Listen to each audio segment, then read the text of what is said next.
Emblem தென்னாருடைய சிவனே போற்றி எந்நாட்டவர்க்கும் இறைவா போற்றி. என்ன 10 நிமிஷம் கரெக்டாக, அதுக்கு மேலே வந்ததுன்னா பிறகு பார்த்துக்கலாம். மாணிக்கவாசகர் திருவடிகளை போற்றி, திருக்கைலாய பரம்பரை போற்றி. நான் பார்க்க வேண்டியது திருச்சாளல் என்ற மந்திரம். திருச்சாளல் மந்திரத்தில் பூசுவதும் வெந்நீர் பூண்பதும் பொங்கரவும் பேசுவதும் திருவாயால் மறைபோலும் காணேடி, அது முடிச்சிட்டோமா? திருச்சாளல் முடிச்சிட்டோம். திருப்பூவல்லி பார்த்துட்டு இருக்கிறோம். எல்லாமே ரொம்ப யோசித்தான் சொல்றீங்க, மறந்துடுறீங்கிறது நல்லாவே தெரியும். இணையார் திருவடி திருப்பூர், இணையார் திருவடி எந்தலை மேல் வைத்தலுமே. திருமந்திரத்திலையும் இதுதான் போயிட்டு இருக்குது, இதுவும் அதே தொடங்கு.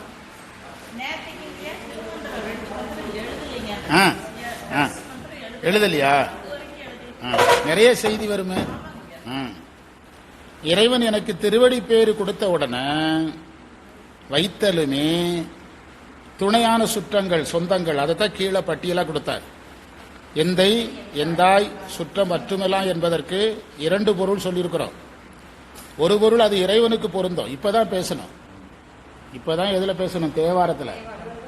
தேவாரத்தில் இறைவன் எனக்கு சொந்தமாக இருக்கிறான்ங்கிறதுக்கு அப்பாங்கிற உறவு அம்மாங்கிற உறவா மாறாது.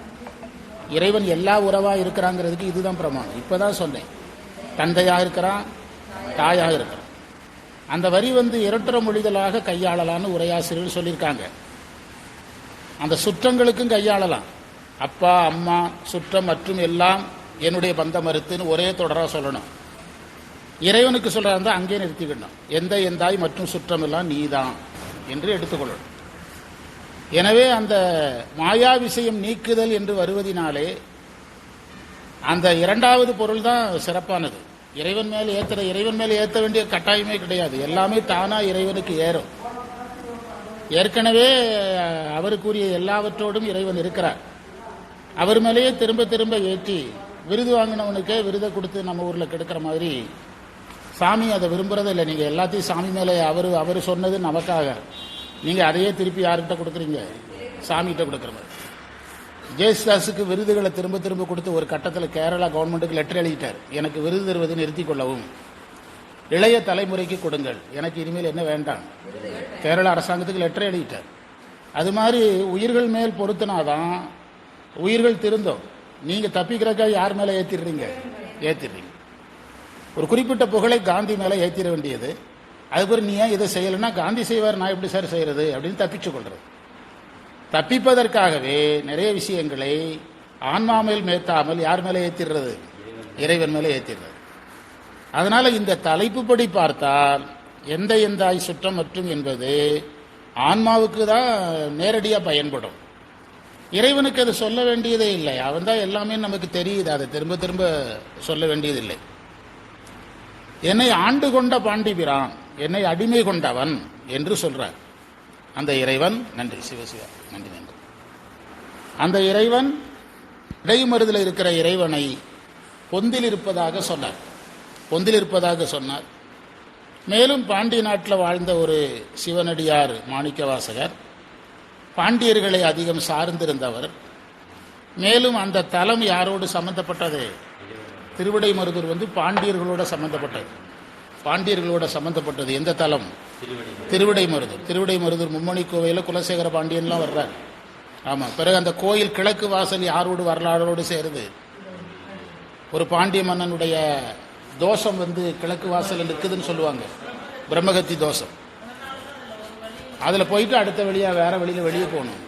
ஏதோ ஒரு வகையில் அந்த தலம் யாரோடு தொடர்பு இருக்கிறது சோழ நாட்டில் இருந்தாலும் வரலாற்று அடிப்படையில் பாண்டியர்களோட தொடர்பு இருக்கு. அதனாலதான் அந்த இடைமருதியில் பாண்டிப்பிரான், அந்த இடைமருதில்ங்கிறத உடனடியாக தொடர்ந்து அது வருவதற்கு அது காரணமா இருக்கு. யாரு? ஆமா ஆமா ஆமா. இந்த வெள்ளிக்கிழமை மாறியும் சொல்லி அதான் பேசணும். ஆனந்த தேனிருந்த பொந்தை பரவி, இறைவன் ஆனந்த தேனாக இருக்கிறான். அவரை பாடி நாம் கொடியில் இருக்கக்கூடிய மலர்களை பறிப்போம்.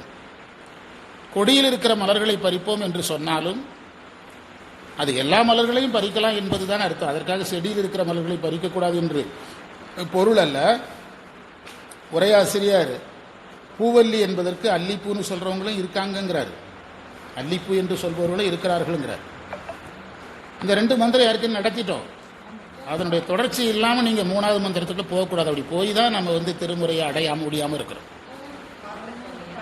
3லயே என்ன இருக்குன்னு பார்க்கறதுனால தப்பு இல்லை. அடுத்து எத்தனை பார்க்கணும்? 4 புதுசாக பார்க்கணும். அடுத்து 3ல் என்ன இருக்குன்னு பார்க்கணும். சரி, பார்க்கலாம், எழுதுங்க. 3வது மந்திரத்தில் நாயில் கடைப்பட்டவனாக நான் இருக்கிறேன்கிறார். நாயில் கடைப்பட்டவன் என்ற உணர்வு பந்தம் போன பிறகுதான் வரும். அடிமை பண்பு எப்போ வரும்னா கடவுள் தலைவன் தெரிஞ்சாதான் வரும். அதனால தான் பாசம் நீங்கியது ஆன்மாவுக்கு என்ன வருகிறது? அடிமை பண்பு வருகிறது. அவருக்கு நடந்ததல்ல, நமக்கு நடக்கிறத யார் மேலே வச்சு சொல்றாரு? அவர் மேலே வச்சு சொல்றார். நம்மையும் ஒரு பொருட்படுத்து தாயில் பெரிதும் தயாவுடைய தம்பெருமான். தாயை விட பெரிதும் தயவு உடையவனாக இருக்கிறான். இங்க ஒரு குறிப்பு பாருங்க.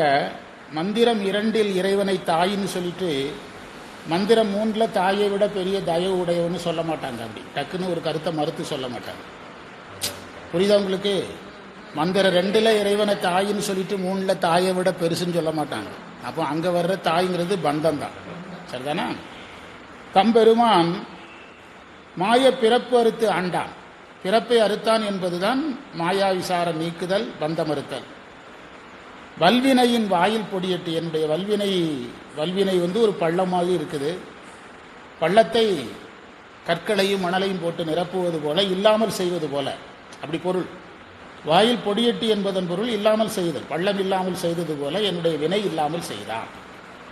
எனவே இந்த 3 மந்திரங்கள் வரை மாணிக்கவாசகர் என்ன சொல்றாருங்கிறத முதல்ல எடுத்துக்கிடணும். ஒன்று பந்தமறுத்தல், திருவடி பேரு, எல்லாம் என்னெல்லாம் இருக்குன்னு பிடிச்சிடுங்க. திருவடி பேரு, அதற்கடுத்து இறைவன் ஆனந்த தேனாக இருத்தல், அடிமை பண்பு தோன்றுதல்.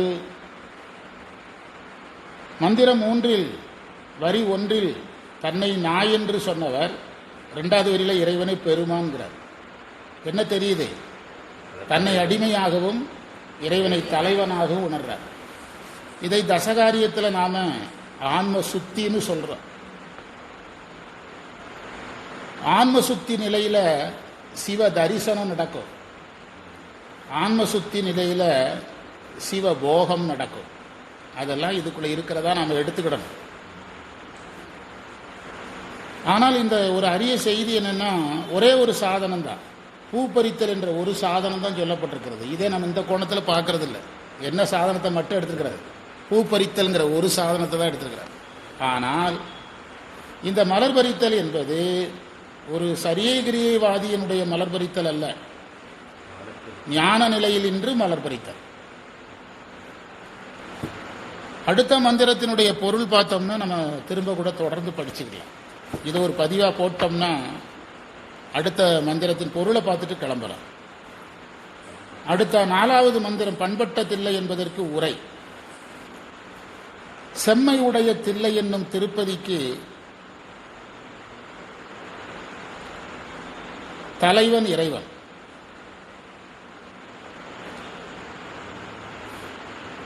அந்த சிவனை வணங்காமல்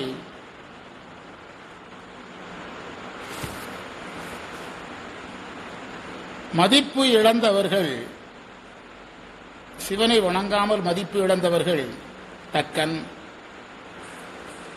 2 யாகத் தலைவன், 3 கதிரவன், 4 சந்திரன்,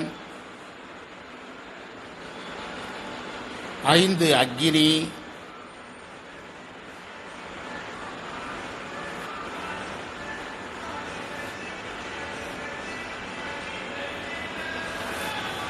இவர்களையெல்லாம்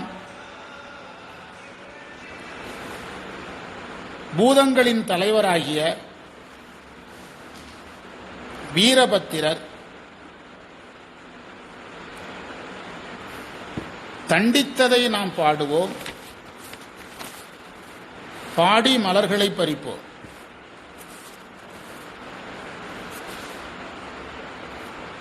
குறிப்புரை. பண்பட்ட என்பதில் பண் என்பது பன்னிசை என்ற பொருளும் தரும்.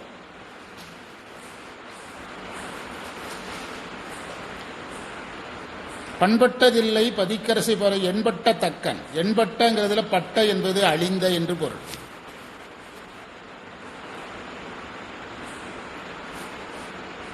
விண்பட்ட என்றால் மேலான என்று பொருள்.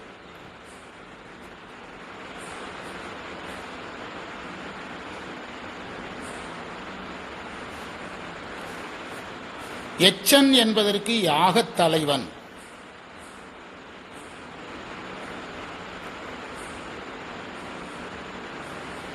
இவர்களை தண்டிக்க இறைவன் வீரபத்திரரை அனுப்பியதை நாம் புராணங்களில் காணலாம் என்று குறிப்பு கொடுத்திருக்காங்க. அடுத்த வகுப்பில் நாம் இந்த மந்திரத்தினுடைய நேரடியான விளக்கத்தோடு உள்ள போகணும். ஒரு 5-6 மந்திரத்துக்கு எல்லா மந்திரத்தையும் சேர்த்து பேசணும்னா பிறகு அது ஒன்றுக்கொண்டு சேர்ந்து போய்கொள்ள என்று இந்த அளவை நிறைவு செய்வோம்.